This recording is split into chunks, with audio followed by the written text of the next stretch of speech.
সাইফুল ইসলাম, আপনি লিখেছেন, কিছুদিন পরপরই শোনা যায় যে অমুক কোম্পানি বহু মানুষের টাকা নিয়ে উধাও হয়ে গেছে বা মেরে দিয়েছে। অন্যের সম্পদ আত্মসাতের পরিণাম সম্পর্কে যদি একটু বলতেন।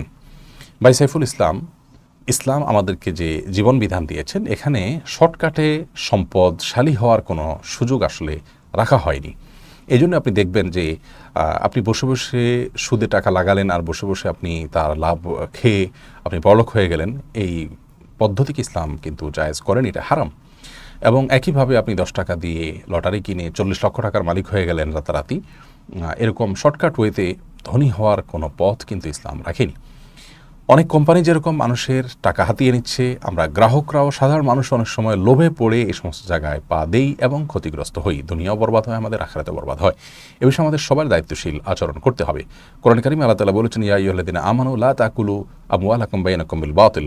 হে ঈমানদারগণ, তোমরা একে অন্যের সম্পদ অন্যায়ভাবে ভক্ষণ করবে না। যে ব্যক্তি এরকম করবে, আল্লাহ তাআলা বলেছেন তাকে জাহান্নামের আগুনে প্রবেশ করাবেন এবং ওয়া কানা যালিকা আল্লাহু ইয়াসির, এটা আল্লাহর জন্য সহজ। নবী করিম সাল্লাল্লাহু আলাইহি ওয়াসাল্লাম বলেছেন, মান গাশশা ফালাইসা মিন্না, যে ব্যক্তি আমার উম্মতকে প্রতারণা করে, ধোঁকা দেয়, তাদেরকে মিথ্যা আশ্বাস দিয়ে ক্ষতিগ্রস্ত করে, সে আমার উম্মত হতে পারে না।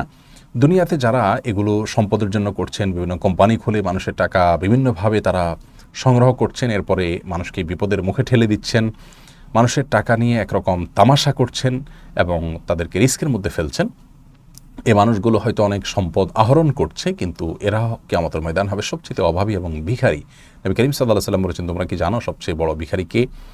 তখন সাহাবীরা বললেন যে আমাদের মধ্যে তো যার টাকা পয়সা নাই তাকে আমরা মনে করি যে সে হলো অভাবী। নবী আলাইহিস সালাম বলেছেন, প্রকৃত অভাবী হলেন ওই ব্যক্তি যে কিয়ামতের দিন দুনিয়া থেকে অনেক আমল টামল নিয়ে যাবে, কিন্তু পাওনাদারদের পাওনা দিতে দিতে দিতে মানুষের হক নষ্ট করেছে, সেগুলো পরিশোধ করতে করতে তা সে নিঃস্ব হয়ে যাবে। সমস্ত সওয়াব তার পাওনার বিপরীতে দিয়ে দিয়ে তার সমস্ত আমলগুলো শেষ হয়ে যাবে। এরপরে পাওনাদারদের বদামল নিয়ে তাকে জাহান্নামে যেতে হবে।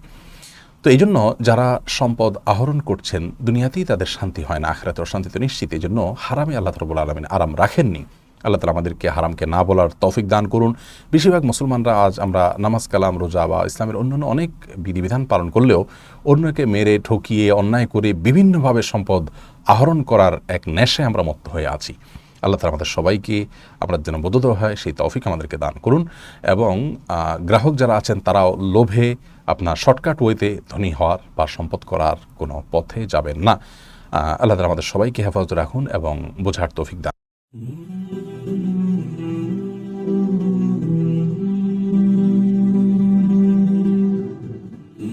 Islamic Voice.